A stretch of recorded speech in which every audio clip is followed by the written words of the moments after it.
Yeah, we got this fight coming up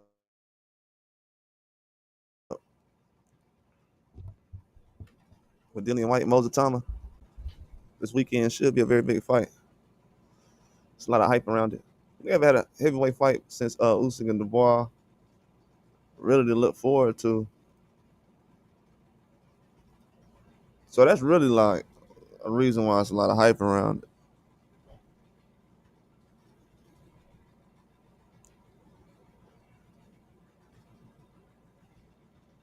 Very big fight.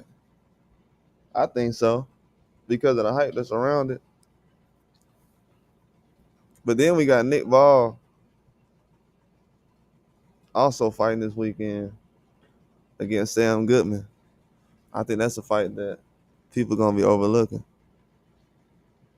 But Sam Goodman versus Nick Ball is it's a good fight. I didn't like it at first, but I think it's a good fight. I think it's a good challenge. Like I said, with Sam Goodman missing his opportunity in the other fight, I think in this one he's gonna try to make something happen. I mean, he's gonna have to anyways.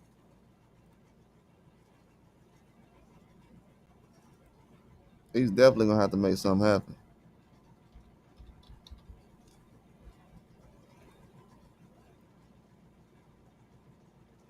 But I don't know. People think he's ready. Nick Ball, he's been having some tough fights.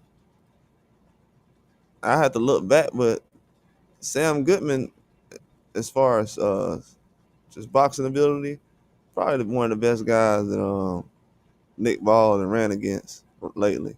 I thought Ronnie Rios, he was good, but seemed like Goodman is a little bit more skilled than him.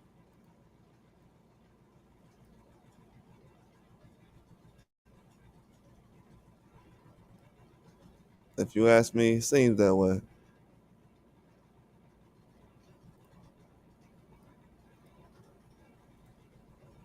But with Nick Ball, he's a lot more powerful, aggressive. So Sam, he's gonna have to watch out for just the aggression. He's used to guys being able to take a couple shots and lay off. That's not the way that Nick Ball is going to be boxing.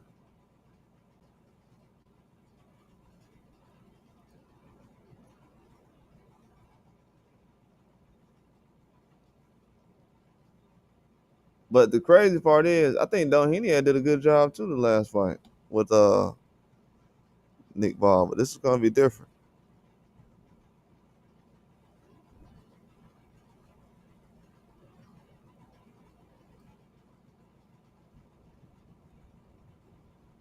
Yeah, this is going to be different. I gotta see, man. I want to see Nick Ball and a Ford fight again eventually. It'll probably be a while before Nick Ball ever goes to 130, but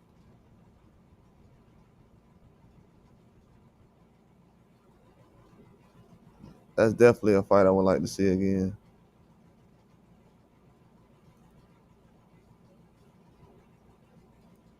But Sam Goodman, he feels like he can go in here and get an upset against Nick Ball. Dude's undefeated.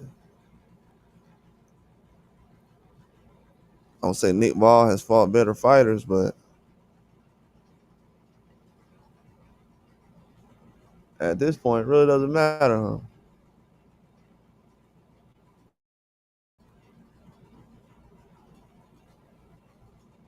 Especially on a rehab season card, anything can happen. I'm telling you, I wouldn't overlook Sam Goodman in this one. I had to pump the brakes for a minute. I was like, I don't like the fight. It still might not be a fight I like,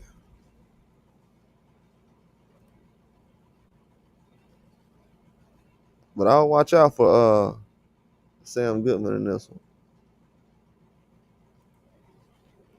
Just being real. Sam Goodman might end up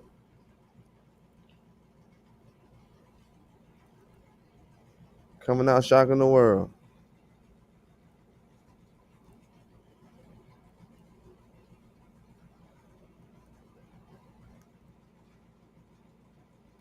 Yeah, I think that fight is almost overlooked too much. Sam Goodman and Nick Ball.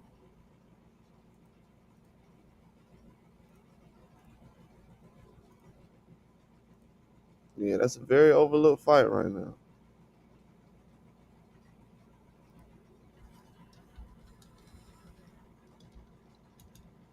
And the way that Sam Goodman boxed, it's just haven't seen somebody who, even with Ray Ford, he boxes very well, but he didn't box the way that he usually does with Nick Ball. And I think it's just gonna be a different look than what that's why Doheny looked a lot different fighting Nick Ball. Then he got stopped with the 10th round. But yeah, that's why Doheny looked the way he did because it was just a different look. Ball was used to fighting those guys like Dogba and Vargas. And then Ford was aggressive. Rios, he was boxing a lot more. And then the thing about with Doheny and Rios, especially Rios, he's more of a boxer, but he can mix it up a lot. So for him to fight Ball and not really get to the point where he mixing it up, yeah, it just leaves that opening for Sam Goodman. I just say that. Even going the distance, probably. Because a lot of people feel like with that inner situation, it's good pressure. It's almost like he's undefeated, but he's treated like he lost. So that's very dangerous when a dude's undefeated, but he's treated like a loser. So you can't just hop in the ring with somebody like that and say, "Oh yeah, that's a guaranteed win." I don't think that's a guaranteed win. I'm being real. This dude might go in there and outbox him. It might be controversial. They might be like, "Well, Ball won." Yeah, but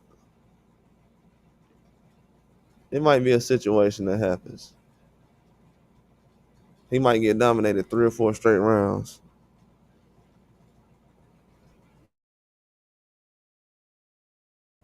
but people might still feel he won the fight.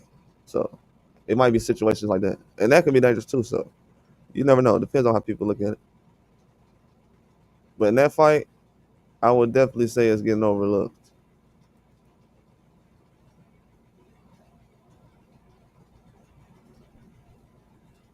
It's definitely getting overlooked, and I think that will be the co-main event. I think Ray Ford will be the fight before that against Abraham Nova. It was supposed to be Kakachi, but I don't know why Kakachi wasn't able to fight. I forgot what happened. I know he pulled out. I forgot what the reason was.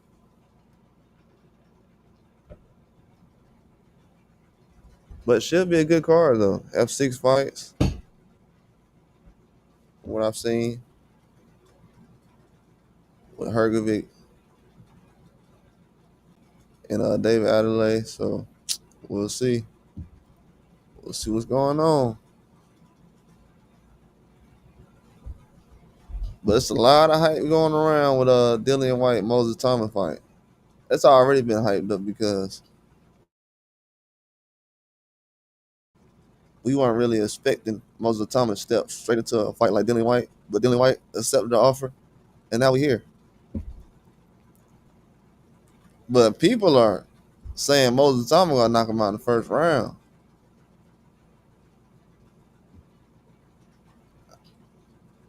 That's crazy. They say he gonna knock him out in the first round.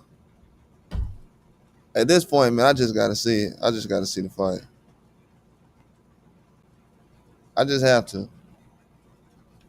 because the way Dillian White been looking lately, and he hasn't been active that much. He only fought like what, like I said, 10 rounds in 2 years. So he's definitely in a tough spot.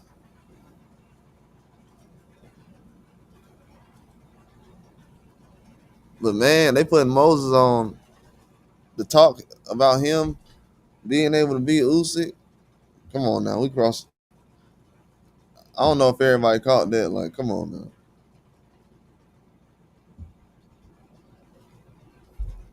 Like, what's going on with that? We got experts saying he could beat Usyk. Come on, man. Let's be real. Usyk right now? No, sir. He can't beat Usyk.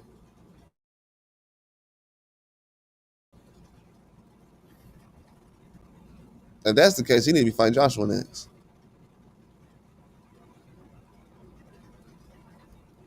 If he can fight Usyk. Oh yeah, Kakachi had a back injury. I forgot.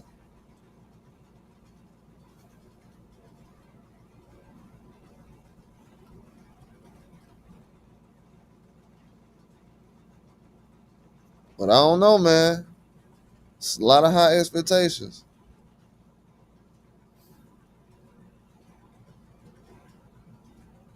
He,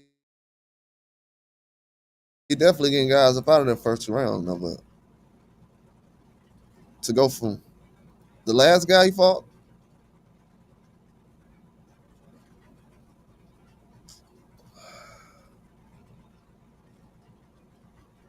I don't know, man. I wasn't too impressed with that guy. He was cool, but I mean, he could punch. He was getting guys out of there, but he got knocked out by Garcia early.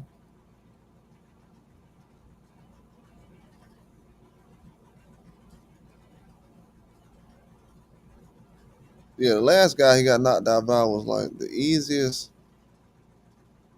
one of the easiest knockouts Garcia have had in his career. He had a second round knockout first round. Yeah, he was like the easiest fight in his career. So it's kind of hard to gauge, bro.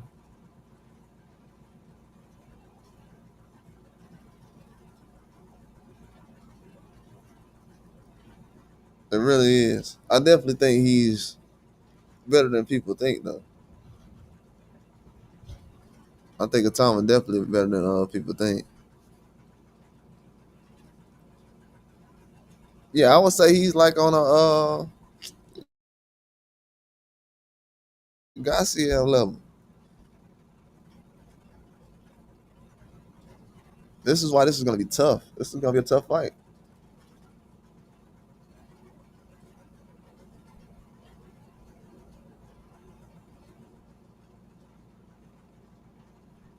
Yeah, it's going to be a very tough fight. Because the way I see it,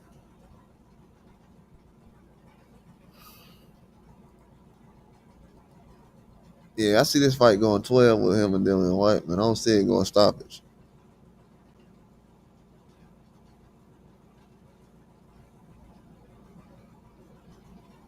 It's possible, but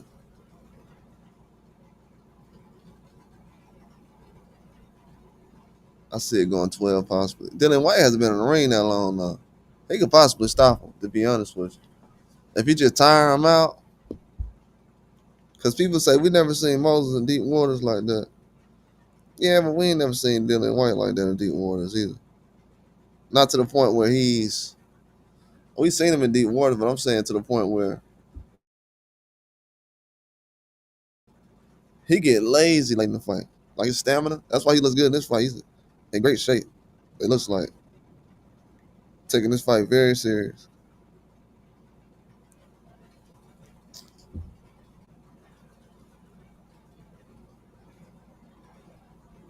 But yeah, he's not in, I would say,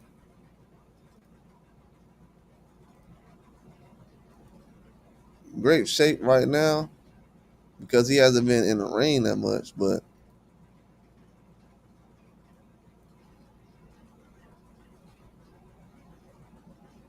yeah, he's definitely a beast though.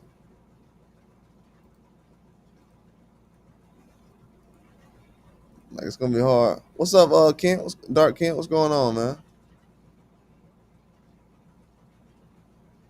But yeah, if y'all want to see something funny though, go look at the interviews with Dillian White. He fight 20-year-old heavyweight. They looking at him as a generational talent. People comparing him to Mike Tyson and everything else. Um, Dylan White just having some hilarious exchanges with these reporters because they say this 20-year-old heavyweight is going to knock him out in one round. And he just calling himself an old man. Like, man, I'm just an old man. I'm not going to be able to do nothing with him. I'm just an old guy. But he's taking the fight very serious, though. We got to see what this Moses Itauma guy does. And then they have the face-off they just had. I'm going to watch that when I get off of here. They had the face-off between him and Dillian White. I know that face-off was amazing.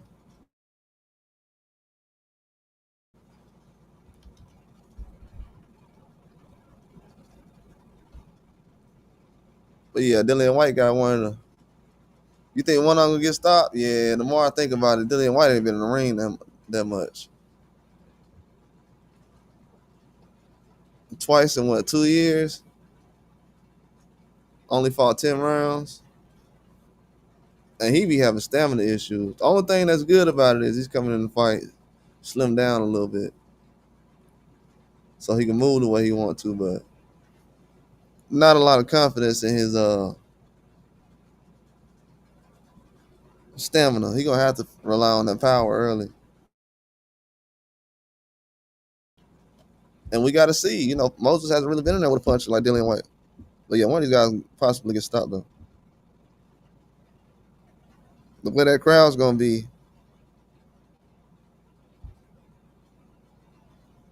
yeah, that'll make you take some risks.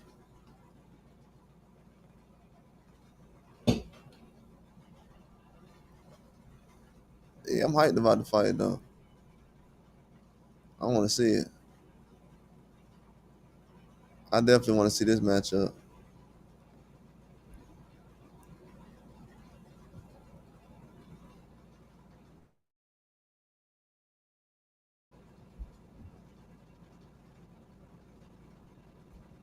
Yeah, I think Moses Thomas is a good heavyweight. He said, "You think White should get credit if he beats Young?" Oh, absolutely,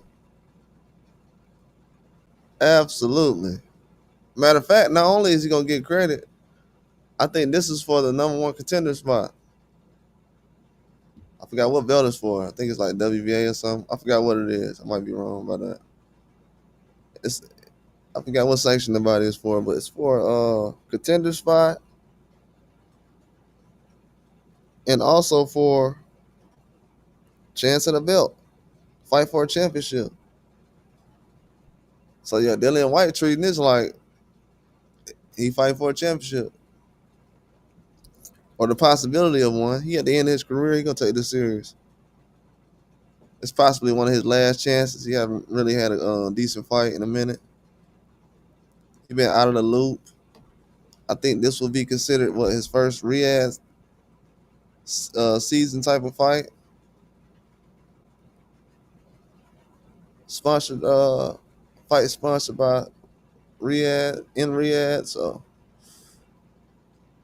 Ring Magazine, I guess. Salah. Yeah, this will be the first one. So yeah, he got to show up on this one, man. This is an opportunity. He been waiting on things like this. He's basically the headliner. I know Moses Thomas is the guy that is the hot new name, but if he was fighting a regular guy, wouldn't nobody be tuning in like that? They didn't tune in the last time. Most people didn't watch the last fight. They gonna watch this fight because of Dillian White. So he has to show up and get him up out of there. But yeah, he gonna get the credit because I think if he beat him, he's still gonna have a chance to. Moses still gonna have a chance like Daniel Dubois.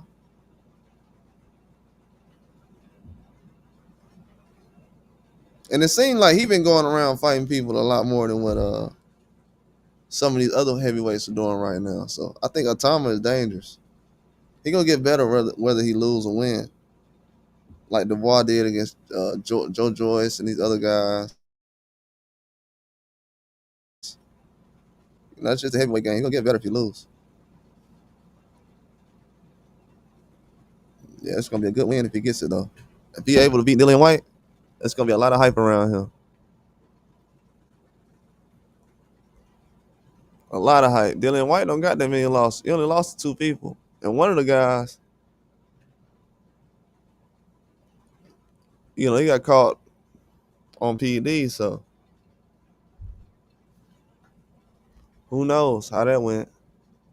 We know White has his own history, but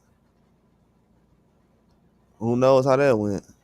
That's why in this fight, hey, what if Dillian White goes in there looking different? I'm thinking about that too. I'm, I'm keeping it real. If he goes in there looking different and not with the same power, which I don't think he will have that kind of power, I think that's gonna be more of an issue than anything. He's gonna have to go in there and actually box.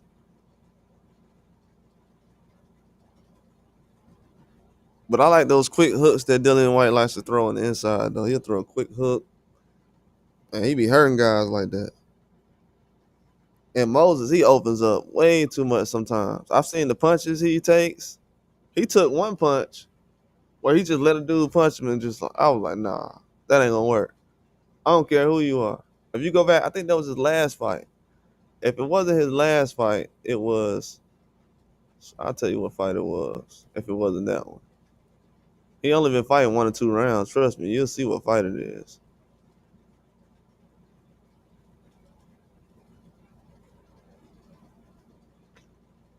I think it's the fight they had on the Fury Usyk, the first Fury and Usyk card. But yeah, he just took a punch and he was like, I'm like, nah, that ain't gonna work, man. You get in the ring with a real puncher, you're not just gonna sit there and let the dude throw a clean right hand like you in a movie or something.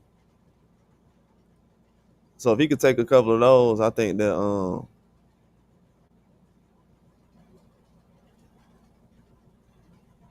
yeah, he gotta get tested.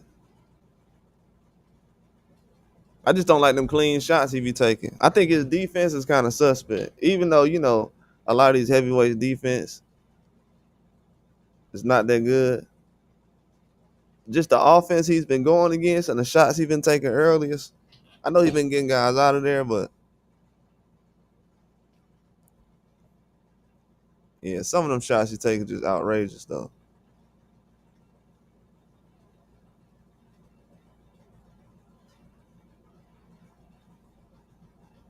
But yeah, it's kind of hard to tell though, man. This dude don't really got no names on here. I know you got Denzel McKean.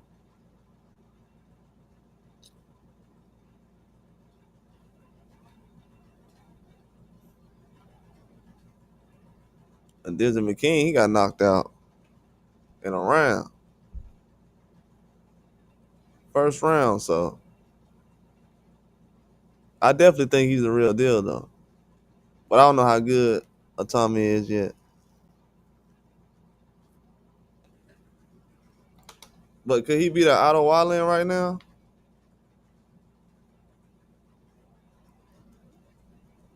Possibly. That's why I'm saying. That's why this Dillian White fight is a huge challenge. But if he lose though, man,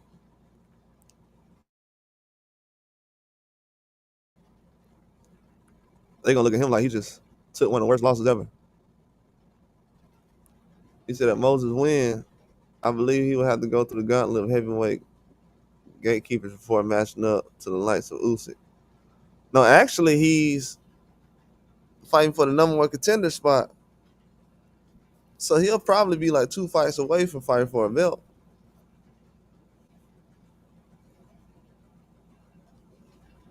This right here is gonna push him right ahead. Because at first he was gonna fight Wardley, try to look towards fighting McCauley. Then he was gonna try to do something like a White or Dillian White or something else. But now with him being able to fight Dillian White, it's gonna push him ahead.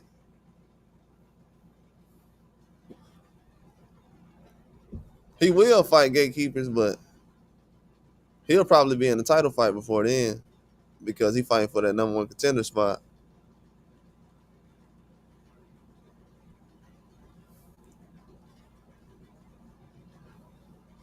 Yeah, a lot of these guys taking losses lately help push him ahead because you got the situation with Miller, Terrell Miller, and then he's looking for a fight right now. And Nicole, you just got a lot of guys that was in different positions. But Dillian White took the fight though. That's why he got to get credit. Everybody else was like, "Wow, why would you take the fight?" See, guys didn't want to take the fight besides Dillian White. Everybody else was gonna try to skip the young guy. What's What's up, PD? What's going on? They were gonna try to skip the young guy. And I'm not gonna lie, man, for him to knock out Dimsy McKean, the only thing I didn't like about that was where the shot landed. It was kind of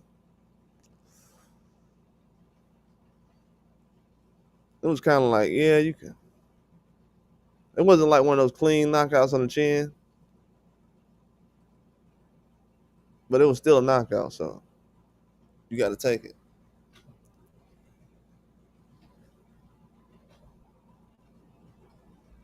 But I think that Moses Itauma is going to be a huge, hyped up fighter after this Dillian White fight if he gets the win. If he wins by knockout, it's over. The hype gonna be real. It's gonna be crazy.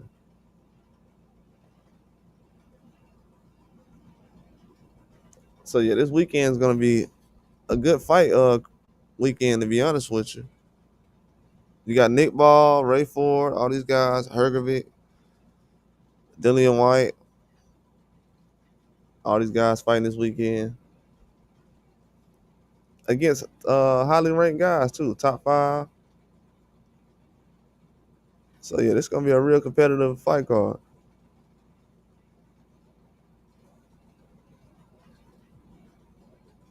But I don't know if Moses ready though.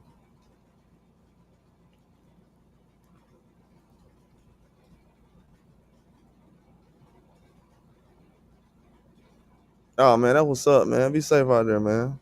Yeah, I'm finna go for one after I get off of here.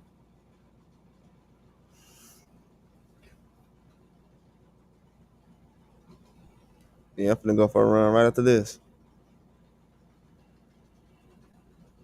But yeah, we actually need this fight at the heavyweight division right now because we don't really have a lot of young guys taking chances. I mean, Jared Anderson did.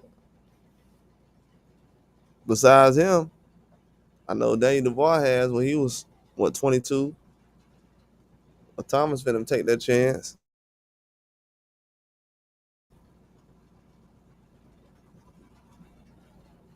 So we need this in boxing right now. Win or lose, we need this though. We haven't had a matchup like this in a while. I would say since Joe Joyce and Dane Dubois hasn't been a matchup like this. And we're seeing how that fight went. Dubois got stopped, but it was by his orbital bone got broken. But you know that. Did something else happen? Did he have a shoulder injury? Orbital bone, shoulder in. No, that was another fight. I think shoulder injury was another fight. But dude has basically had an injury, every injury you could think of. But that fight helped him though.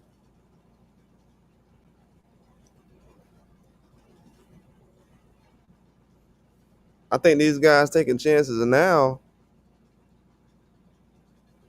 are just getting better. That's it. That's the way I look at it. Everybody who's not, it's kind of hard to get better when you're not testing yourself against the best.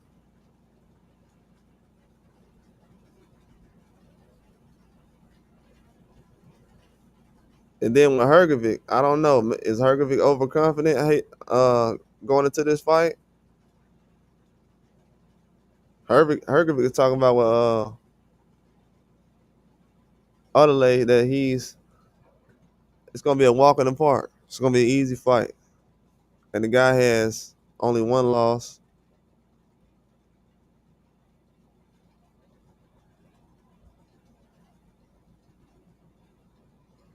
He just beat he just KO'd TKV recently.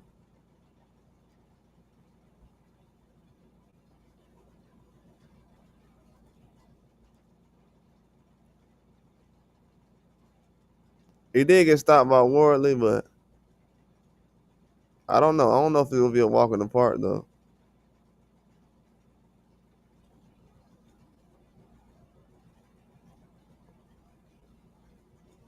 I think it's a huge step up though.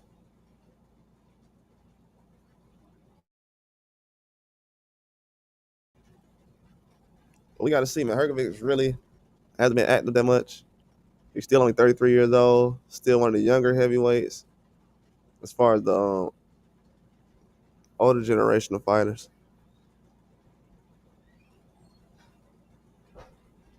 Yeah, he got stopped by Dubois. I don't know, man. Hergovic comes in there sometimes. Sometimes he's on point. Other times, I don't know. So we'll see. Seems to have trouble against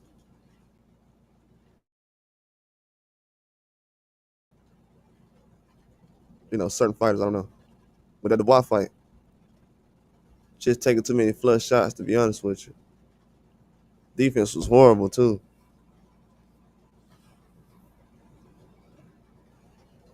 That man said if I would have lost, he said if I lose to Dubois, I'm gonna retire. He didn't retire, but Ken said, "Who you think will be next if he's successful against White?" I'm thinking McCauley, Dubois, or AJ. I don't think he fighting AJ. Um, if Dubois doesn't fight like a Parker or something, possibly McCauley, possibly.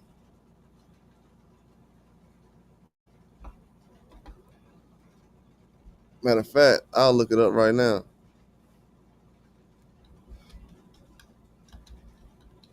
Unless it's Wardley or something. What if you fight Wardley?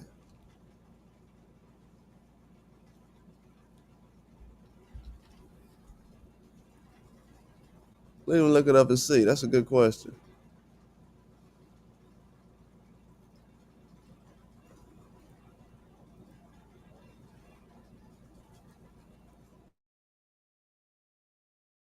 I can see Wardley, McCauley. I don't think I'll fight Joshua though. Yeah, I think it'll be Wardley.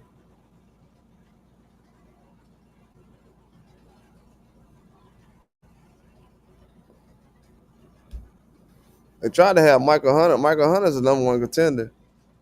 They trying to have Michael Hunter fight Jarrell Miller. I guess they think Jarrell Miller's gonna knock him off. I don't know about that, but that fight's not gonna happen now. But with Moses, he could have fought Wardley, but he's in line for the belt with Parker.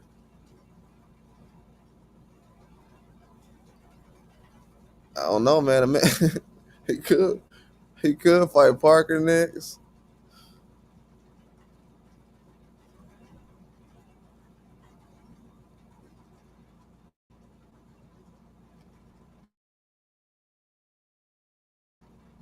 Hey, they could have Parker versus Moses next. People might not believe that, but I think he'll fight Parker next, which is weird. Yeah, Dark Ken. I think he'll fight Joseph Parker next if he goes out there and flatline Dillian White. I think it's gonna be Joseph Parker.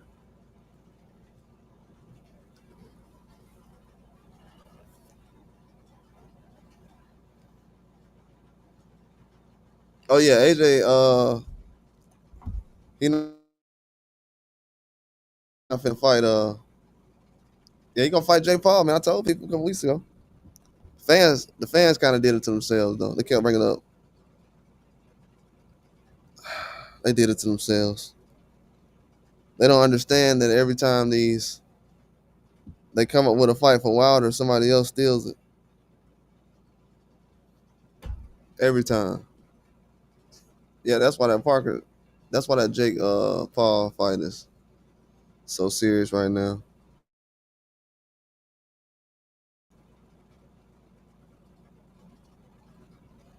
Oh no, he not no Eddie's not a Moses is not a Eddie fighter. He's Frank Warren fighter.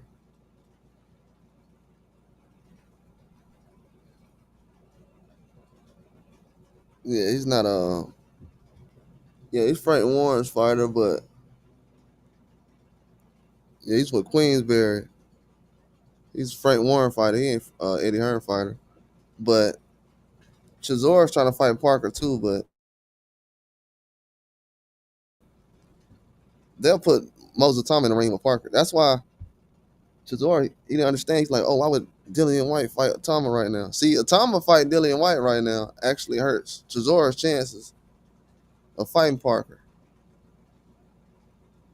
So that's probably why you saying Dillian White, why are you taking this fight? Because I want to fight Parker. So if Dillian White wins, he'll be fighting Parker.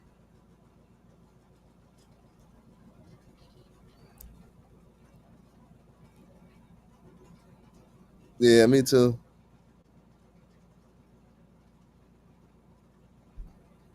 Yeah, me too. Just because of the how early both of them are in their career right now. You see, I thought Parker was next to fight Usyk.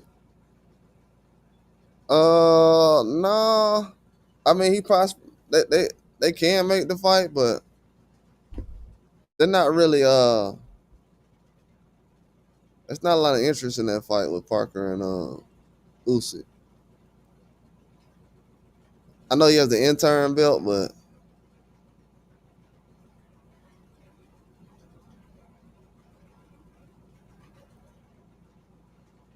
yeah, it's not a lot of interest in that fight right now.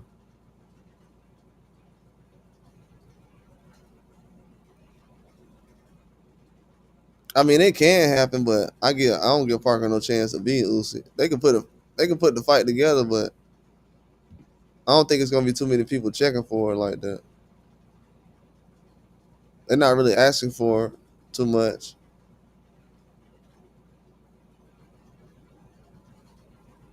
but it's not a lot of interest in that fight. Usyk only got one fight left, as far as I know. From what I've heard, Usyk only got one fight left, and that will be next summer, something like that. They wanted to do the fight in Ukraine,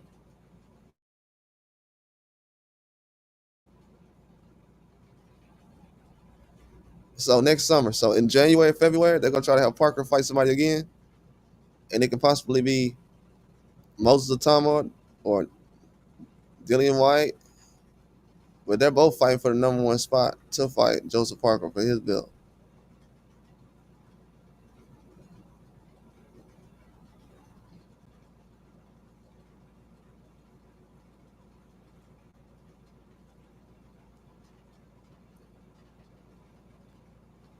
But yeah, he can get that belt with Usyk. Usyk might drop it. You never know. Usyk might drop the belt.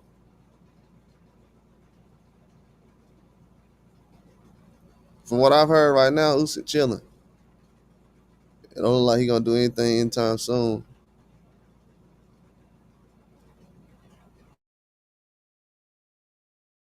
But he could fight him again. But he only got one fight left. I don't know if everybody wants Usyk last fight of his career to be Joseph Parker. That might be a setback for him.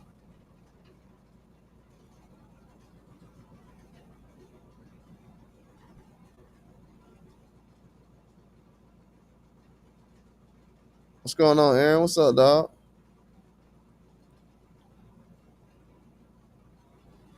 He said Jarrell Miller versus Chisora next would be interesting. Uh, Adari said that. Jarrell Miller versus Chisora. Chisora wants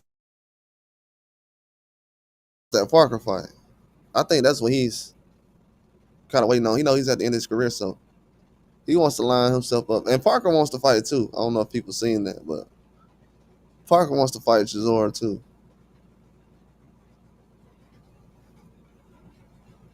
I've seen that. Depending on how this goes, if Dillian White wins, maybe they go into the direction with Chisora and Parker. I feel like if Dillian White wins, they'll just go with Chisora versus Parker. That's my prediction. Yeah, they don't want to put Cavill in there with Usyk, man. I don't know why. Cavill is dangerous, man. If I was heavyweight boxing, I would put Usyk in the ring with Cavill. But if they put Cavill in the ring with these other heavyweights, I don't see these guys really challenging Cavill like that. I just don't. The way he's done some of these other fighters, like look at how he did Frank Sanchez. I know Frank Sanchez was hurt and had some issues going on, but he still did Frank Sanchez. Look at how he did Zane. Cavill, he's just destroying guys. He's way more dangerous than Joseph Parker. That dude just stopped Zane to the body.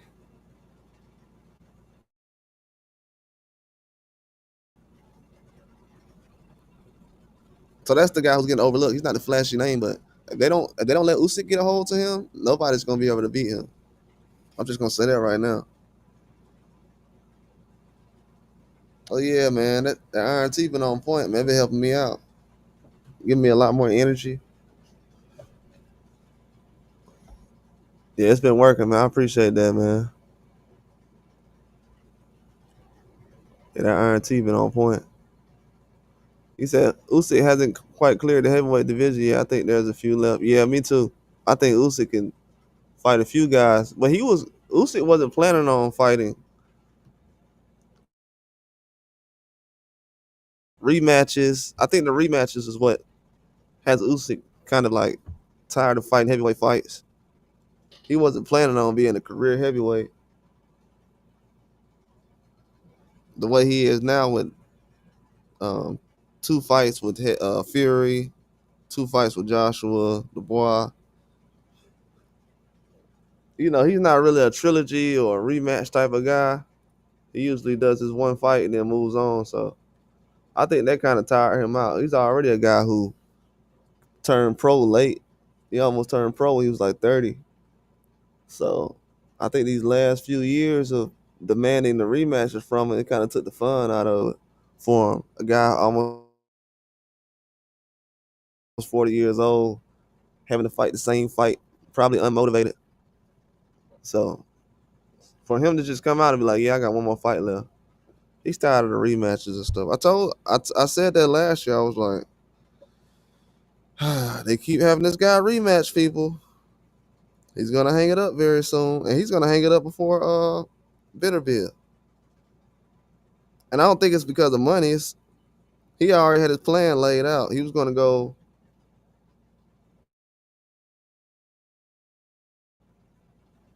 I think he was trying to go to cruiserweight. He wanted to fight all the guys at cruiserweight. He wanted to become undisputed again down there.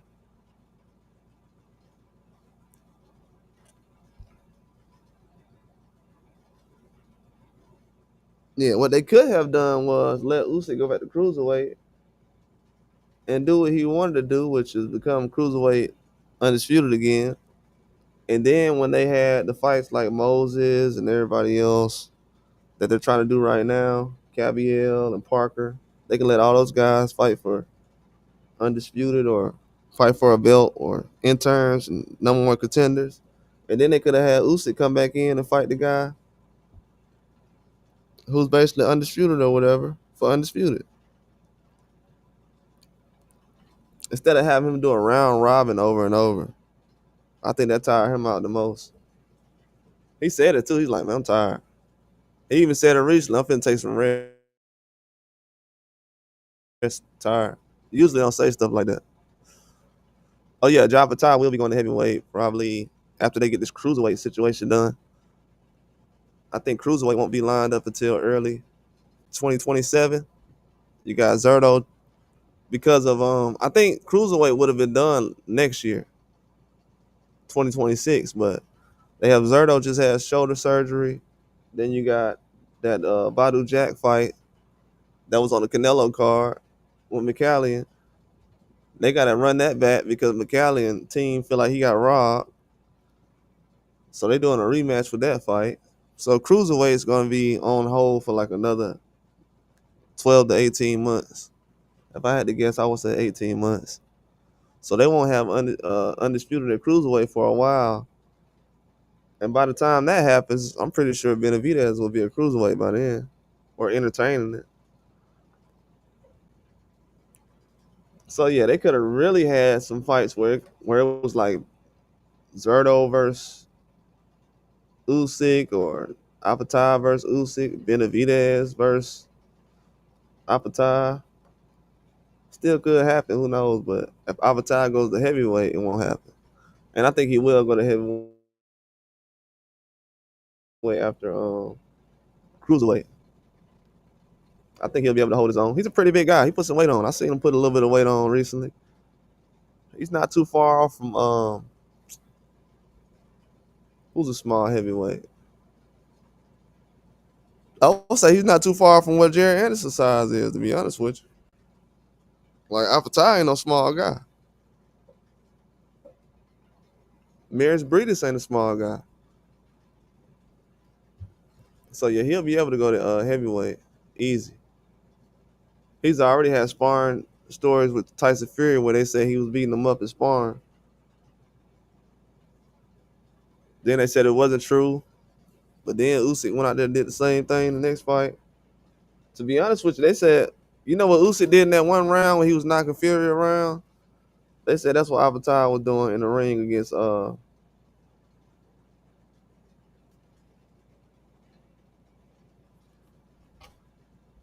Avatar.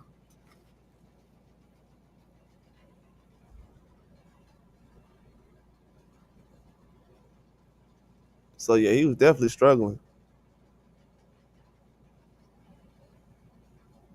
Yeah, I think that would happen in the future. If he still if Itauma is able to hang around because once he gets this fight with Dillian White, he's gonna have to really learn how to stick around.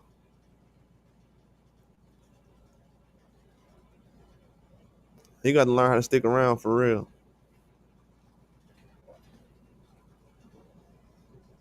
Because if not, they're gonna turn him into a journeyman. See, the hard thing about taking fights like this early is you can easily become a guy that's a journeyman or a gatekeeper because you take a lot of losses in a row. It'll be over with. All it takes is one fight. That's really all it takes. A lot of heavyweights get destroyed in one fight, really, whether it's confidence or physically. So you never know, man. He could leave out this fight and not be the same. They putting out reports right now that Tony Yoka could face Anthony Joshua in Ghana. That's funny. Tony Yoka just came out and said that him and Anthony Joshua don't got no deal on the table right now. These dudes just be coming up with stuff.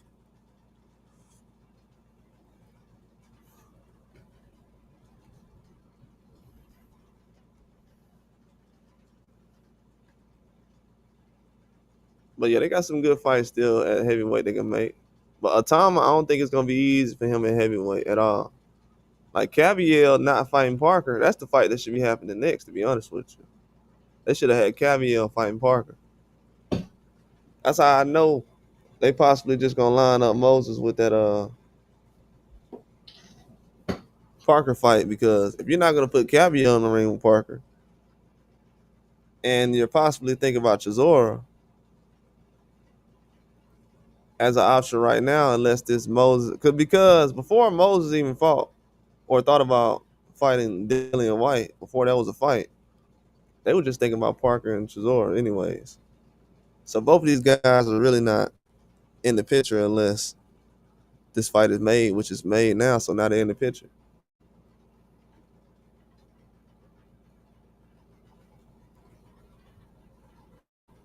But yeah, if I was Parker, I would take advantage because they're gonna send a lot of guys his way. He's not gonna have the same kind of advantages everybody else had, where they can stall out guys. If they send this young guy towards his way, it's gonna be a lot more guys toward his way, especially in the sanctioning body I'm seeing for his belt that he has right now. In the top 10, that's a lot of names. Then you got Hergovic, Zhang, Coley, Dubois, Jared Anderson, Joshua, Chisora, all those guys in WBO.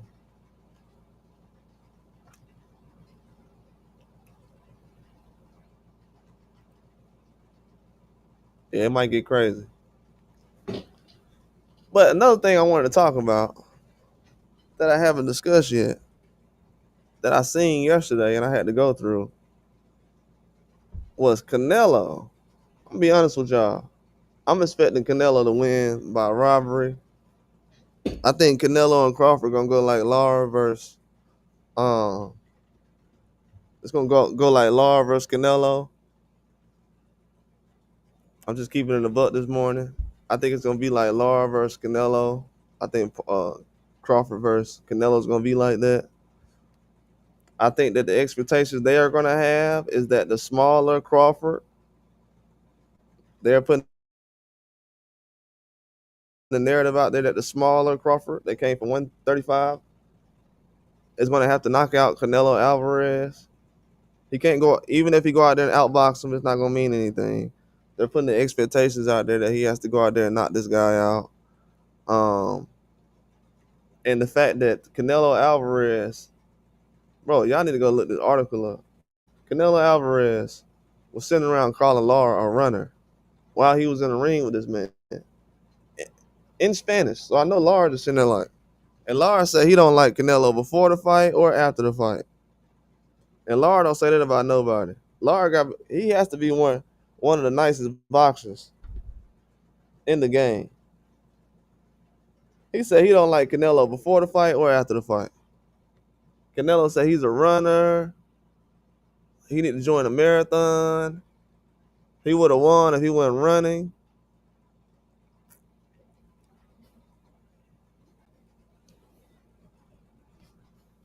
Now is that the fight everybody be bragging about that Canelo got in his resume? Lara. Canelo said he's a runner. That's a big name on his resume. So according to Canelo, Lara ain't that good. Oh nah, I think he said great fighter, but he just run. Whatever that means. So he's more confused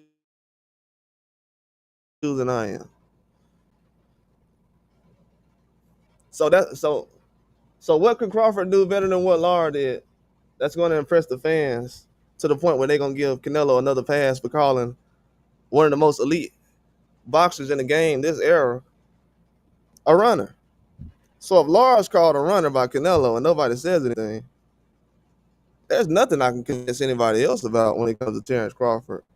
What he's going to do going into this fight, I already see the play, man. And to be honest with y'all, it's stuff like this hurts boxing. For real. Canelo, at this point, Canelo like a redhead baby mama, and y'all gonna let him destroy the whole neighborhood with him and his little kids.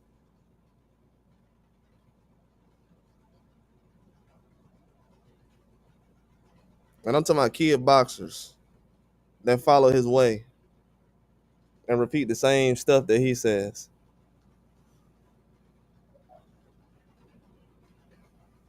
A runner?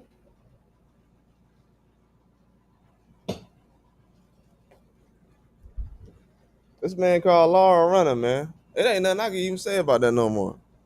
This man out here calling guys like Lara runners. Like, what is this Terrence Crawford fight gonna convince anybody about what Terrence Crawford is or what he isn't? At the end of the day, I think Tank Davis versus Lamont Roach has showed us that the power is in the scorecards. No matter what I say, if a scorecard or a judge says it's a draw, It don't matter what your eyes say. See, say, whatever. It don't matter what nobody's eyes see anymore. Lara, a runner. We gave that a pass in boxing. Who are what?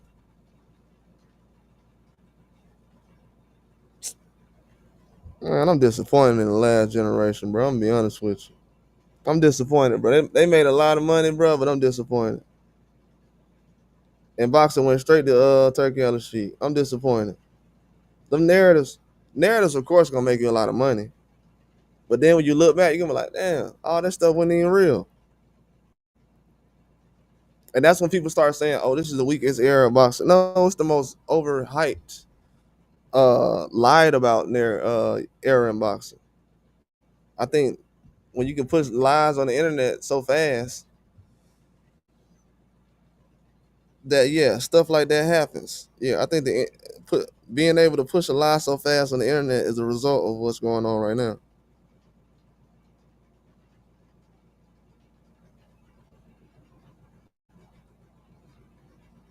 But yeah, being called a runner, but Erislandy Lara being called a runner, man, you might as well just call him the N word, man. Everybody else too, because that's what they want to do at this point. I don't see nobody. I haven't seen a Mexican fighter be called a runner yet. I've seen guys turn around in the ring and actually turn their back and run. I've seen Ryan Garcia do that in the ring. Um, I haven't seen a lot of guys get called a runner at all. A lot of guys. This dude said Lara's a runner. This dude is the most cowardly boxer I've ever seen in my life. This dude is cowardly. You cannot look at him and think he's a warrior, and you're saying something cowardly like that. This dude said that against Lara and William Skull. He thinks William Skull and Lara boxes the same way. He thinks Lara had a performance like William Skull. He called Lara a marathon runner. He should go to boxing jail for that.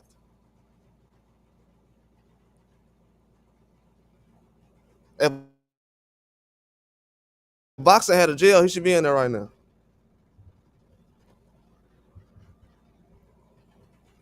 Lara, a runner? Canelo never needs to commentate in boxing ever in his life. Ever. If he commentates any fight, I'm turning it off. Ever. Please don't ever have him commentate a fight. Ever. Don't have him referee a fight. Nothing. He doesn't have to judge a fight. He doesn't need to do anything. He barely needs to participate.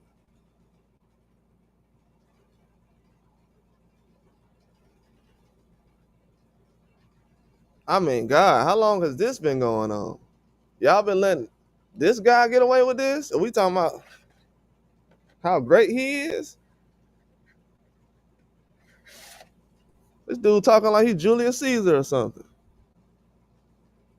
Everybody a peasant. Man, please. Floyd was too nice. Floyd should have been calling all these dudes bums when they was coming up, just like Canelo doing. The way Canelo be talking about how these dudes are runners and bums, I think Floyd was easy on these guys. That's what my criticism is with Floyd. You should have been harder on these guys. The way Canelo sitting around here and got his finger on you guys' forehead and smacking you behind the head.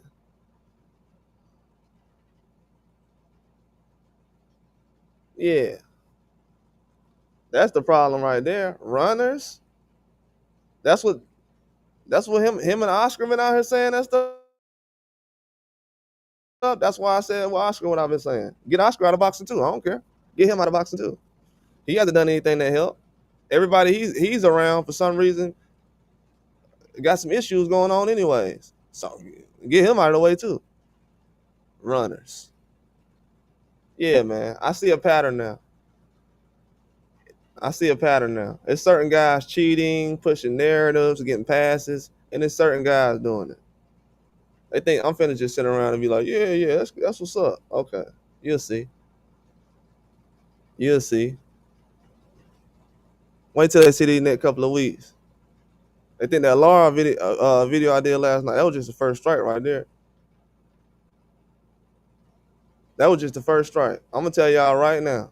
Everybody talking about PEDs and all that other stuff with Terrence Crawford. I'm finna be going all the way with Canelo. All the way. I'm finna make sure everybody and their mama know about him by the time I'm done. This dude called Lara a runner? Okay, we're gonna see about that. We're gonna see about that.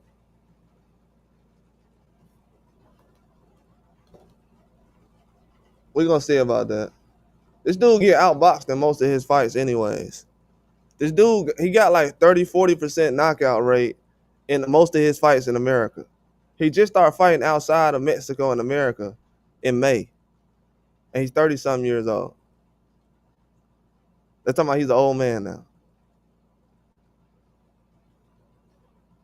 Like, bro, you a local joker, bro. You a local star.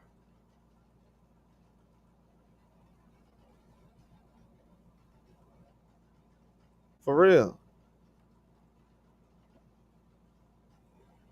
You a local star right now. Canelo think he Carlos Santana or something. What the hell wrong with him, man? Runners. Man, y'all got this dude talking like he's just a boxing god or something. Do y'all know that he just went 12 rounds of Berlanga? He can't say nothing to me. Ever. If me and him just getting an argument right now, I'd be like, bro, didn't you just go 12 rounds with Berlanga?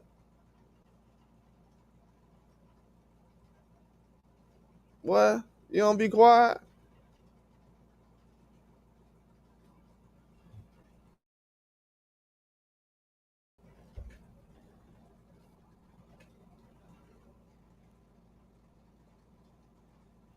I shout out to Boxing Focus.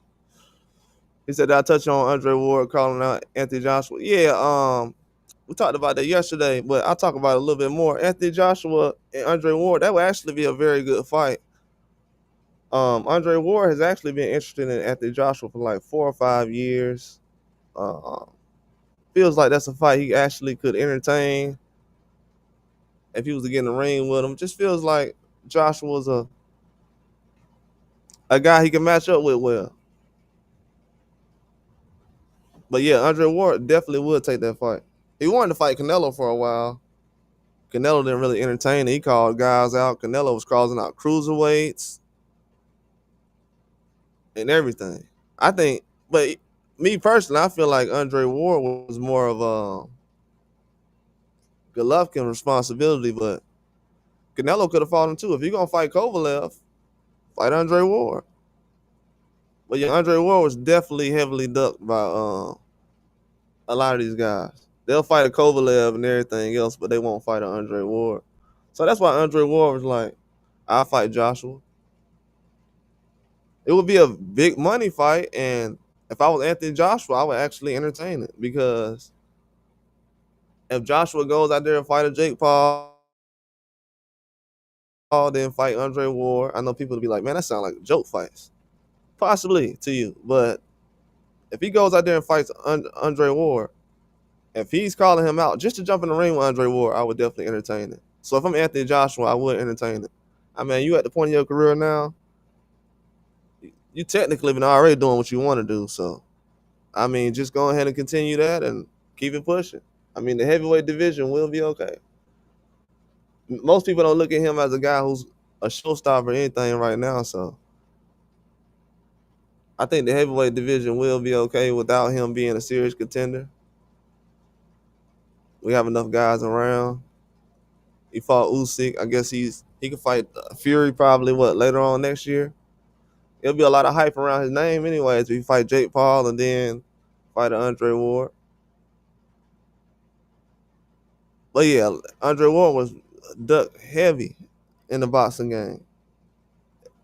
Matter of fact, I might do a video on that coming up, but a lot of these guys, they won't tell you, but Andre Ward and Terrence Crawford was actually the result of Canelo and Golovkin fighting each other. People don't remember this, but around the time that Canelo fought Golovkin, Canelo took the pressure off Golovkin because people were saying Golovkin needs to fight Andre Ward. Why he ain't fight Andre Ward? So instead of him fighting Andre Ward, what does he do? He fights 3 fights with Canelo, fights the first 2, then Canelo goes and fight Kovalev 2 years after he fought Andre Ward, the second time. So yeah, these guys been ducking. You know that people will say Canelo's small. Canelo been 165 for almost 15 years. And the reason that and the fact that nobody's walking around saying that lets me know that he's already gotten enough passes up until this point. It's over with. Canelo is a career 168. He been 168 for years. I know everybody. He's too big. He been too big. He's been too big. What are we talking about? He's been too big.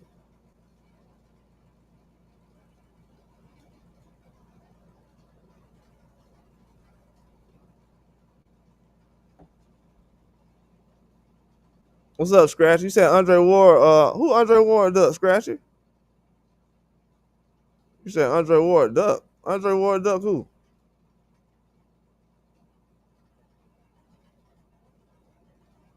You said Andre Ward duck. Who he duck? First of all, everybody in boxing ducking right now. Any of the names you thinking about, they've been ducking. I'm gonna just keep it 1,000 with you. Any of the names you think about right now that you saying duck Andre Ward, they've been ducking.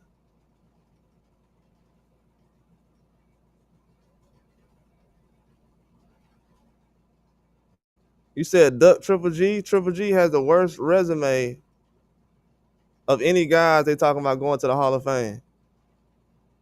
Triple G stayed at one weight class his whole career. Triple G was at 160 for 20 years. And you probably don't even know that. Scratchy. Wrong channel, my dog. Triple G was at 160 for 20 years. Why are you making me embarrass this man's legacy on this channel?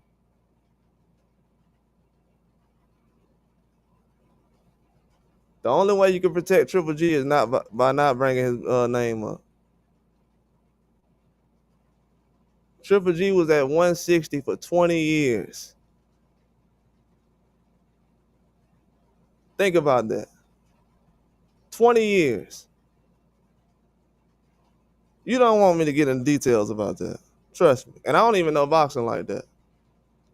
Not like everybody else knows Super Six and all this other stuff. I know about that stuff, but you don't want me to get into what I know. So whatever itch you got to scratch, go ahead and go do that real quick. Because this ain't the one. This ain't the itch you want to scratch.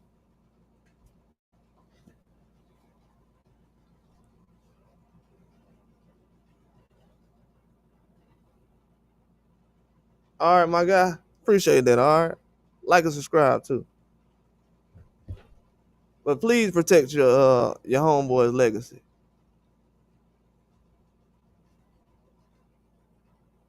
I'm respecting boxers today, but the way he moved, it was like a bum. Cambosa's got tougher fights on his resume than Triple G.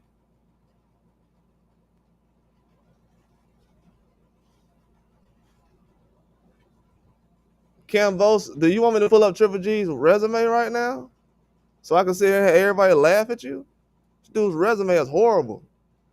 This dude came to America and made $100 million doing nothing, but letting Canelo walk all over him and put his balls on his face. Triple G ain't fought nobody outside of Canelo. Then he went down in weight to fight Canelo. Coward. Then after Canelo cheated him, he begged for another payday. Coward. Why would you go fight somebody who cheated you 2 more times? Coward. Please don't bring that guy's name up. I hate when y'all bring him up. Y'all talk like he a warrior. I really watch boxing. He ain't him.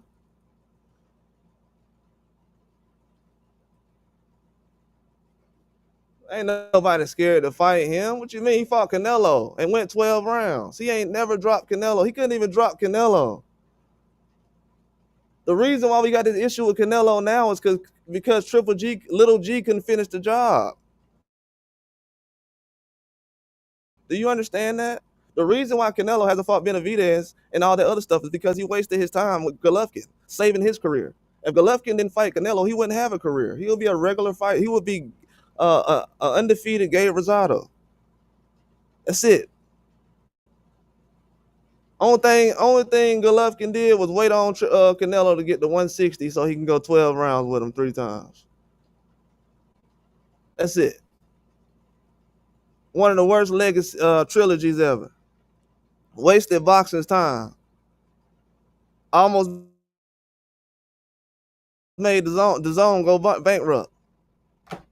Triple G ain't brought nobody into boxing. Canelo saved his career. And you'll never. And guess what? People will consider me a Canelo hater. And guess what I just said? Something that a Canelo fan won't even tell you. A Canelo diehard fanboy won't even tell you that. I really know boxing. Canelo saved his career. It wouldn't be a Little G without Canelo. That dude fought David Lemieux. He fought Murata over there on Amazon Prime and in Japan. Yeah, Triple G had a nice sparring career, making $100 million. Absolutely. Yeah. Triple G did a great job being on the zone, fighting nobody. Only fight he had on the zone was what? Canelo. He fought Danny Jacobs after he had cancer. Congrats. Wait until somebody fight a cancer survivor is your toughest fight outside of Canelo. Come on, man. Your toughest fight outside of Canelo was a guy who survived cancer. Then you waited until he had cancer. Then you say, hey, let me jump in the ring with him after he had cancer. Coward stuff, man. Please don't bring that guy's name up. He's horrible. And the fact that he gets respect in boxing lets me know that boxing is super biased. Earl Spence got a better resume than Triple G. This dude out here fighting Danny Jacobs after he didn't survive cancer. Yeah, let me get in the ring with him now. Man, boy.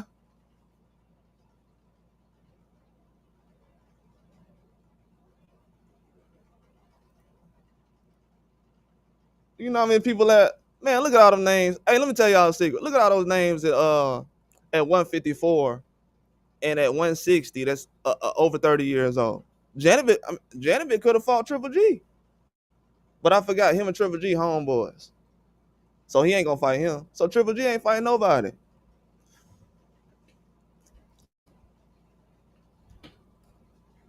You said one of the greatest chins?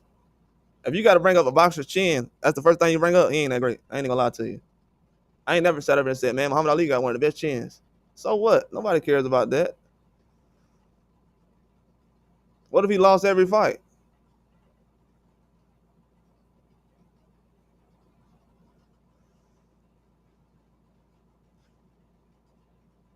Yeah. Oh, he lost to Dermianchenko. He lost to Dermianchenko. And that's what he was like, nope. And the only reason he won that Jacobs fight is because Jacobs got dropped. But if you look at that Jacobs fight, it looked just like Andre Ward versus Kovalev. So we know who should have won that fight. And Triple G was on the bike. Don't nobody want to bring that up. Triple G got on that bike after Jacobs got dropped. Yeah, and he ain't dropped Canelo. Dude couldn't even drop Canelo. That's why when everybody be like, man, Wilder can't box. What can Golovkin do? Golovkin couldn't even drop Canelo. So that means if Golovkin was a heavyweight, he couldn't even drop a Tyson Fury. This dude couldn't even drop Canelo.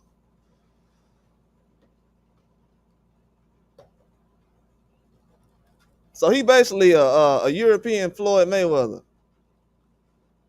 without the special effects. Can't box like Floyd, but he going 12 rounds and getting credit for it. Fighting nobodies and he getting credit for it. Now, Triple G ain't got no names that everybody asks him to fight on his resume. Y'all notice that? Everybody be like, man, Floyd picked and choose. Triple G ain't got no names y'all ask him to fight on his resume, but he getting credit. What? This dude Moses Itauma got more heart than Triple G. Shout out to Moses Itauma. Moses Itauma fighting Dillian White this weekend.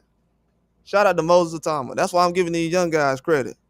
I I love to see it. That's why I'm doing this live now. I'm gonna give this young guy credit. He ain't gonna wait till he's 30-something years old and ask Canelo for a payday. And then he get cheated by Canelo on steroids, cry about it. Then go say, "Can I get 2 more paydays? May I have another? Canelo, may I have another? I thought you was the guy. I thought Triple G was the guy before he fought Canelo. Why he waiting on Canelo to make moves?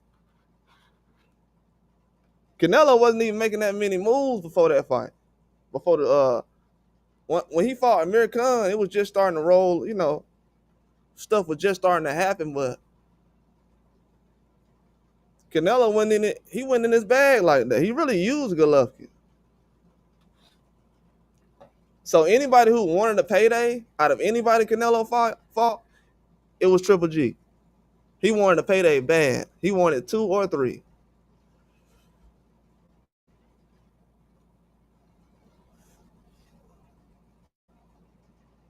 No, I think Moses the future now. He jumping out there, man. Once you take that chance, see, he gotta get credit for stuff like that. I know everybody like, man, he's just talking. Hey, he's taking the fight though.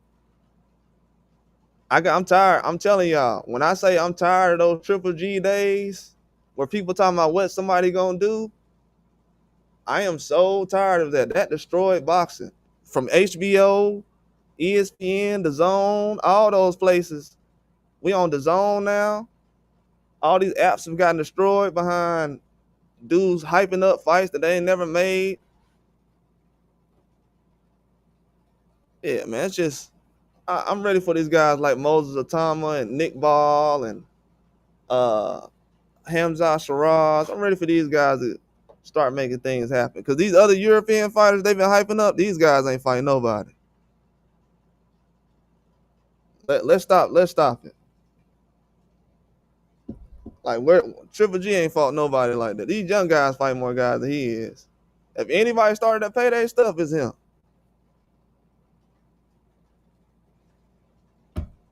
That's why I told people you can do all that. Oh, well, these guys is ducking and this and that. Everybody else got a good resume. Why everybody else got a good resume? Right now, Daniel Dubois got a good resume in heavyweight. Ain't nobody ducking.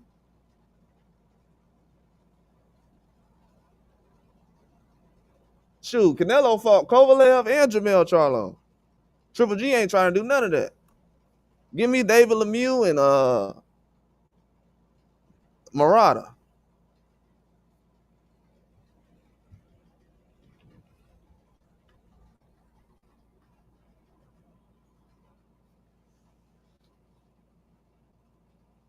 But yeah, they gotta cut that out though, man. Guys like that can't get credit in boxing like that no more. Those days, that's why we at the point we at right now. That's why I say give these young guys credit. What everybody gonna do is they gonna have these young guys go out here and take the tough fights, like a Moses, a Tama, or a Ray Ford. Ray Ford was fought Nick Ball when he was supposed to move up in weight. Basically, weight drain. It was like, yeah, I'll take the fight for the sport of boxing. I will take the fight. Ain't nobody pat him on the back and say, yeah, he need a rematch, man. He was weight drained and everything. They was like, man, we moving on. But he the reason why Nick Ball got a belt right now. He could have just dropped the belt. And Nick Ball was in 2 straight championship fights for a belt. Ray Vargas, then him. But he got a resume though, so that happens.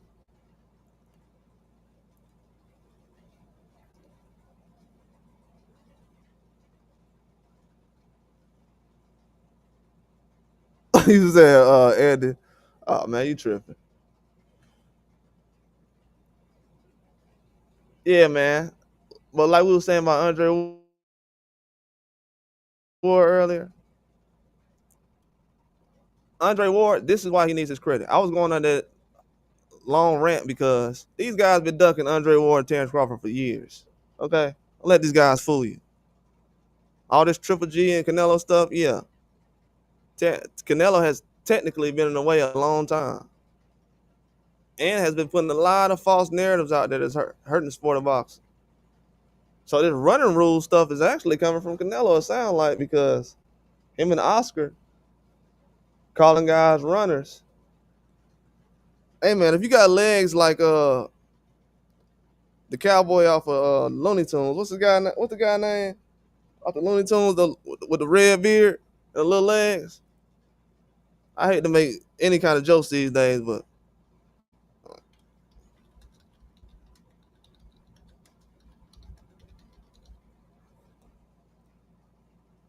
Yosemite Sam, that's what his name is.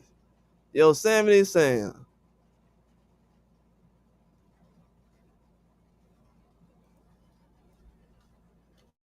They acting like that's who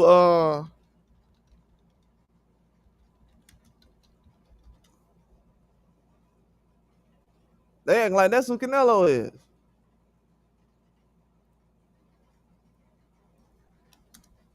They calling guys runners out here, man.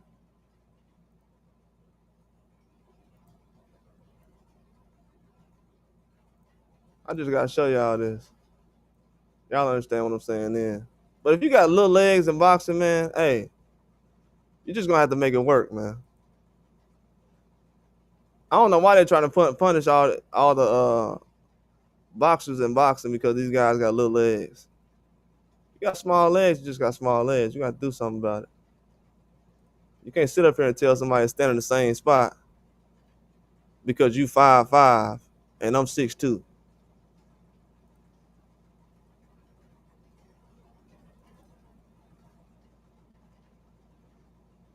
But yeah, that Lara running thing early, it bothered me, man. Cause I'm like, if that's the narrative in boxing, oh, we're gonna have a hard time scoring fights. But they acting like Canelo built like this, so it's like, yeah, don't move anywhere, just stand in front of him.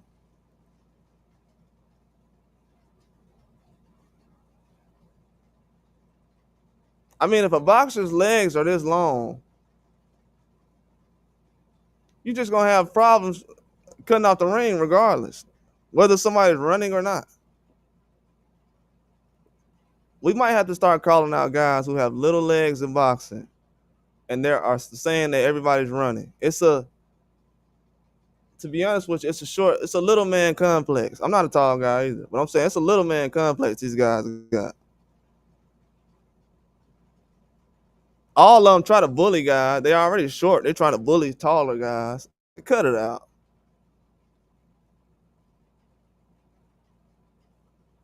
You're just gonna have to work twice as hard if you want to use your legs. You already have a short, stocky body, so it's harder to knock you out.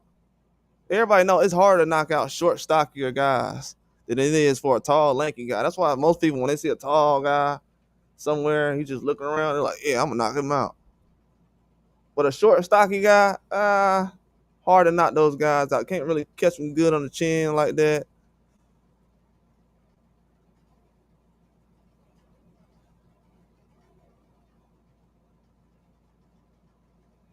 They're easy to dodge punches. They guard is all they gotta do is put their hands up a little bit. The guard is right there. Yeah, so all this stuff I'm hearing about the running, it's a little man complex. Oh, God made me like this, so you should stand in front of me for 30 minutes and don't use your God-given ability to move because my legs are shorter than yours. Man, grow up, please. What you want me to do? Dunk the basketball for you too, little man?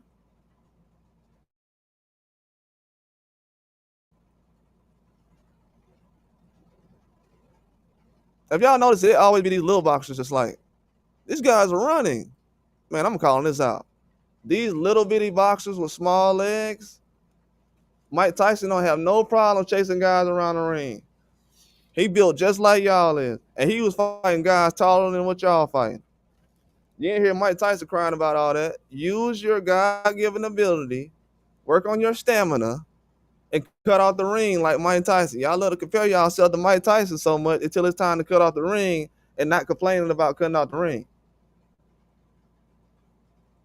I don't want to hear no boxers ever. If any boxer, starting with you, I'm gonna just put his name out there, Pitbull Cruz.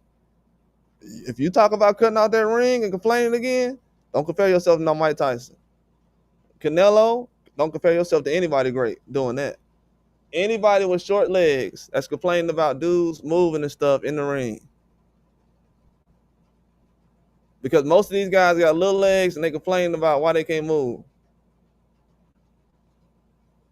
You know what your advantages are. You're more powerful. You're closer to the body. Your center of gravity is, you know, it's hard to move these guys. Short, stocky guys. Okay, that's your advantage. My advantage is moving. So you can use your advantage all day. I can't move mine. I can't use mine. Okay, just fight a short guy then. That's my thing. Y'all already fight who y'all want to fight. Why don't you fight a short guy? Why did Canelo have to fight Lara when he could have fought Maidana? You ain't have to fight Lara. You could have fought Maidana. Oh, he didn't want to fight Maidana. He wanted to. Sometimes these guys want to fight a guy who runs so they can be like, hey, he ran though. Maidana wouldn't have ran. Matter of fact, Billy Joe Saunders didn't run. So why would you think that Lara would run? I ain't hear nobody say Billy Joe Saunders was running against Canelo. Have y'all heard somebody say that? Because y'all know it didn't happen, right?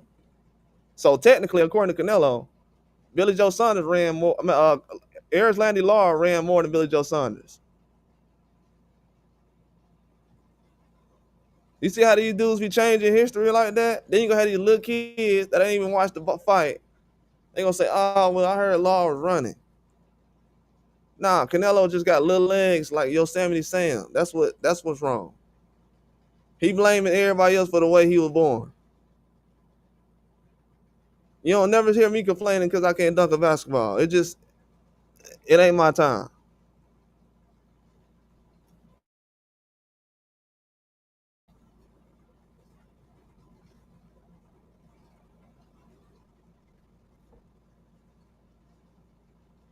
Yeah, that's insane, man. You don't never hear nobody complain about that with Tank Davis. Tank Davis fought tall Mario Barrios. You ain't hear nobody saying, man, he couldn't cut off the ring.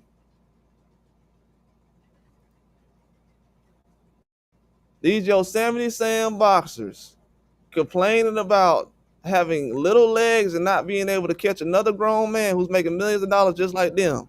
Now you want me to get in the ring and feed your family, help feed your family, when I done already signed the contract. Now you want me to help your legacy go on.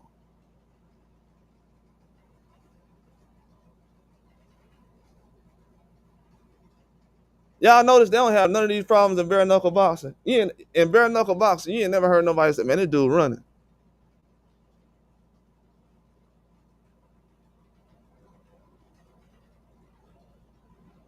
Yeah, these dudes, that's a doctor's excuse. That's what that is. These dudes running. Man, I was so disgusted when I seen that last night. I seen it on live too when I was in here with y'all. Well, everybody heard my reaction. I'm like, what? This dude said Law was running and people gave it a pass? Let me go on YouTube because YouTube was alive and well back then. Let me go see if a video was made about that. Probably not. So how long? So y'all realize this guy been carrying that narrative for over 10 years now. And he's about to make about $300 or $400 million. And everybody else running.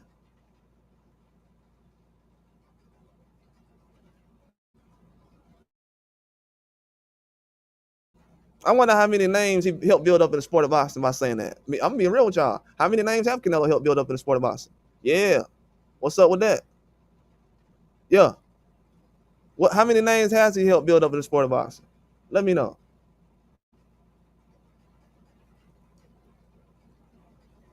Because everybody be like, man, y'all be so negative in boxing these days. Y'all. You better go check your boy. Your boy got something to say about everybody. I don't know no names he didn't help uplift in the sport of boxing. Now we got to go in here and do his job. Now I'm on here doing Canelo job. Canelo can't go on here uplift these fighters out here. He just degrading them and talking about how they horrible fighters and uh 30, they just giving 30, they bringing 30 pounds in the ring, all the negative stuff that people learn about to troll. Now they going around trolling fighters on Twitter from stuff they hearing guys like Tank and Canelo say. Bro, people are tired of it, bro. I'm just gonna keep it real. People are tired of hearing these fake little narratives that guys are saying. It looks kiddie like the running and everything else because your legs are small. Don't sit up here and try to destroy my reputation in boxing that my parents and my family helped build by dropping me off by the gym, catching rides, all kind of stuff. Dudes that lost marriages behind this, and you gonna sit around and call somebody a runner because your legs small. Everybody else ain't had that problem. That's why I respect, out of all things, Tank Davis ain't got to go in the ring and say somebody ran. He ain't say Lamont Roach ran. He ain't say no these other guys ran. This guy was running. Because I don't know if y'all know it or not, Canelo would have been in the same fight that Tank was in just now and said, yeah, he was running. And everybody would have said, yeah. Canelo said that, so yeah. They let Lara get called a runner.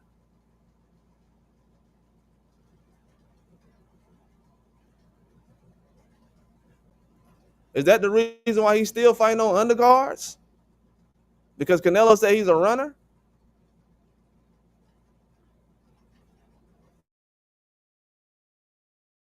Because you know, stuff like that actually hurts your reputation. And Canelo Alvarez, the most famous boxer ever, the face of boxing, if he sit up here and say Lara's a runner, that whole style of boxing is now negative. Oh, you fight like Lara, you're a bum. Oh, you fight like Floyd, you're a bum. Oh, you fight like Crawford, you're a bum. I can't get out the ring because of you. I can't win the fight because of you. I can't engage because of you.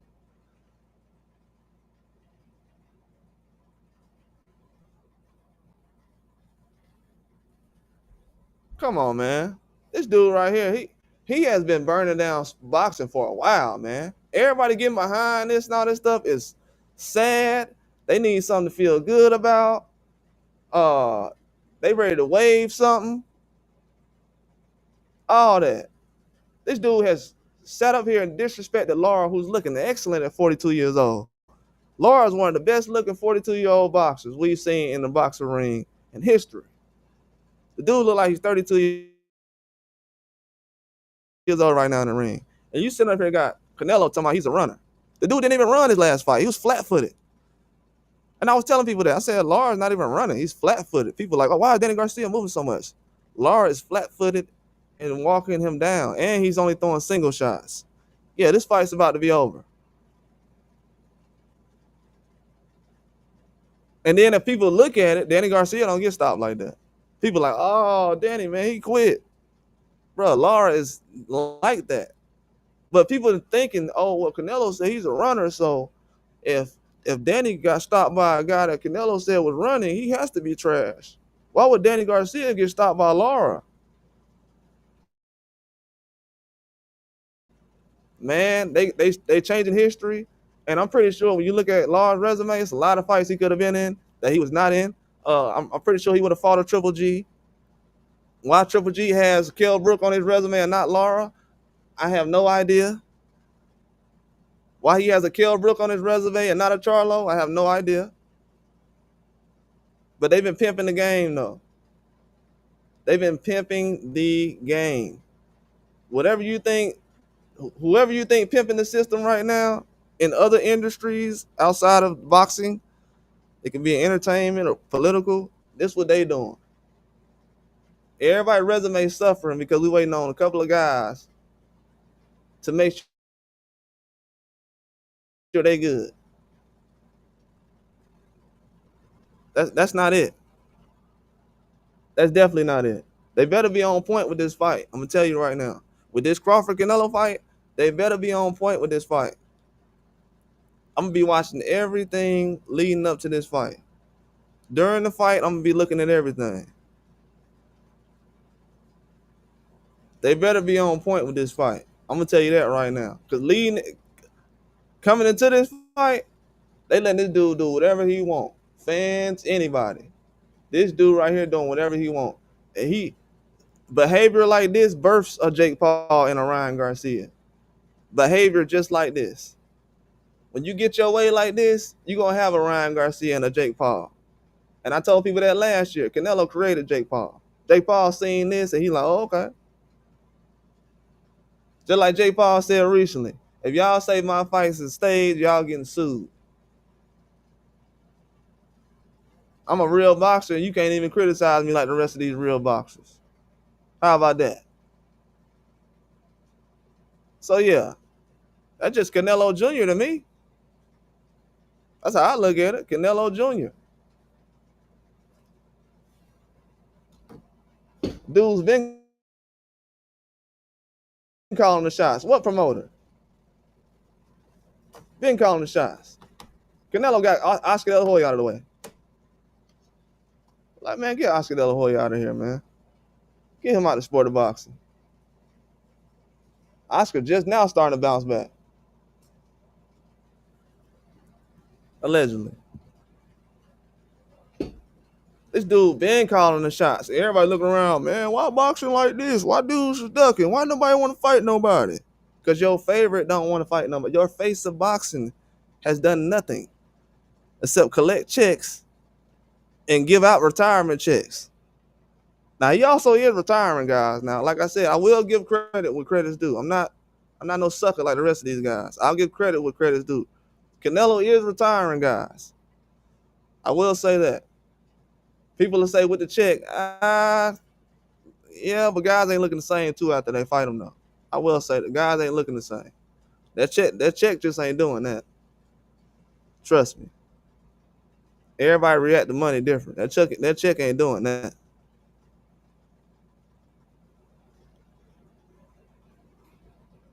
It can do that, but it ain't doing that though. If that was the case, dudes in the NFL, every time they signed $50 million, they would have crashed out. It ain't doing that. Canelo check ain't like that now. It's like that, but no, not like that. If you're a real boxer, that means if it is doing that, then that's part of the problem that I'm addressing. If the check is affecting these guys the way that some people perceive, then that's part of the problem. That he's not fighting nobody. That means Canelo didn't went this far, and he ain't fought nobody who want to go in there and think about the fight instead of the check. That's even worse. So he better be hurting these guys' careers as far as physically. Because if it's just, oh man, I got paid by Canelo, so I'm sitting out now. Well, he ain't fighting nobody then. How is that a good resume? And everybody after one good paycheck is hanging it up. That's not a good resume. You see how everything starts to come back to where people are trying to push these narratives from 2013 to now and try to make it all make sense. It don't make sense. It will never make sense. It will never make sense how people are talking about his size. The narrative about Canelo's size is the worst narrative I've heard in boxing history. The dude weighed in at almost 168 fighting Floyd. He's been walking around 165 all these years. Why everybody talking about, man, Crawford going at 160? Canelo been fighting at 168. He just went on the scale when he was in the ring, allegedly. But he's been stepping in these fights heavy. When he fought Lara and all these guys, yeah, 160 something. And that was back then. What was that, 10 years ago? So imagine what he is now then. If 10 years ago Canelo was weighing 160 something against Floyd, how much you think he weigh now?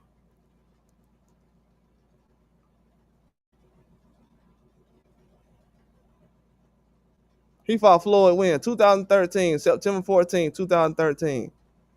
So 12 years before he gonna fight Terrence Crawford, he fought Floyd. Almost the same day. He fought Floyd on 14th. He gonna fight Terrence Crawford on 13th. So you mean to tell me this dude weighed in 165 And what, he gonna weigh in at 165 again when he fight Crawford? He weighed in 165 against Floyd. As far as when he was in the ring, second day weigh-in, dude was 165. I think he was at 152 the first day, then he went to 165. So he gained 13 pounds in one day. Ain't nobody gonna say nothing about that. But gained 13 pounds in probably less than 24 hours. And probably gained even more weight 12 hours after that. So he was 165. The reason why they bring it up the weight is because they know this dude probably gonna walk in there probably 180, 190. If he can.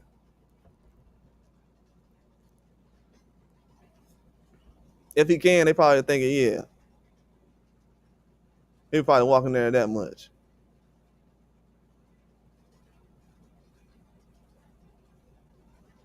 But yeah, we're gonna talk about the weight. Let's talk about the weight and everything else and the power. People talking about he be able, first of all, I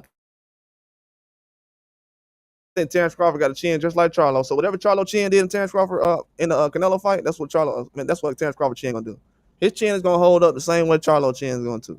That's how I answer that power question. When people bring up the power, well, how is he gonna do with the power? The same way Charlo did with the power.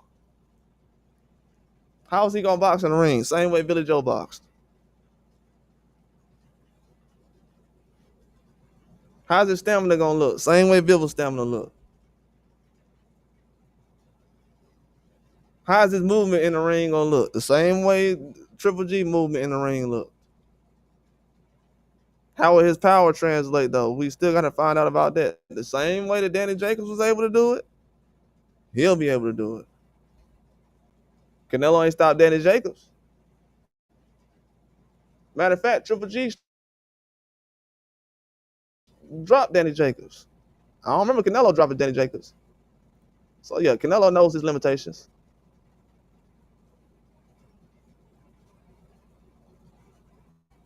But the running stuff, man, cut it out, man. What does this guy got going on, man? This dude called Lara a runner. Stuff like that hurts careers. And if you look at the fights that Lara got after he fought Canelo, he lost to Jared Hurd. That was a setback, but Jared Hurd was he was on it around that time. He got a draw with Castano. Yeah, but Lara could have had some. For those guys to be like the two biggest names since Canelo fight, man, they had Lara and Hyde, man. Let's keep it real. He ain't running a Jared Hurd fight. Dudes just be talking. I swear. This man said little legs.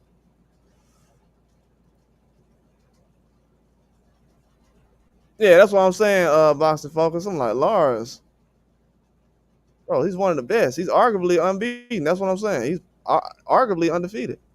Split decision and a draw. Yeah, they tripping. I can't believe they let that go with Canelo Alvarez. Scratchy said became Canelo understood.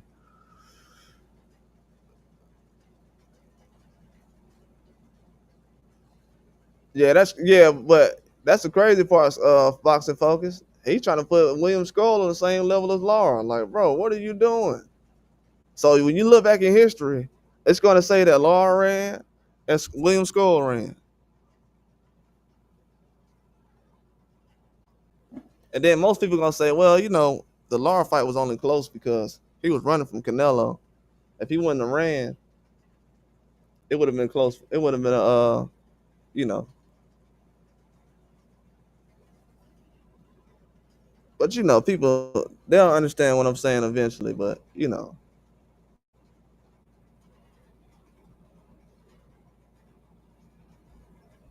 eventually they'll understand. But yeah, I gotta let them know, man. I ain't like everybody else. I ain't finna just lay down and just let these same reporters from 20 years ago sit out here and be like, yeah, but what about Crawford and Snack? Yeah, what about Canelo though? If anybody, Canelo needs some snack right now. He ain't getting no knockouts. So I don't know. They gotta keep that same energy with me. That's how I look at it. But yeah, I appreciate everybody for coming through, man. I gotta get up out of here. I'll let you guys later.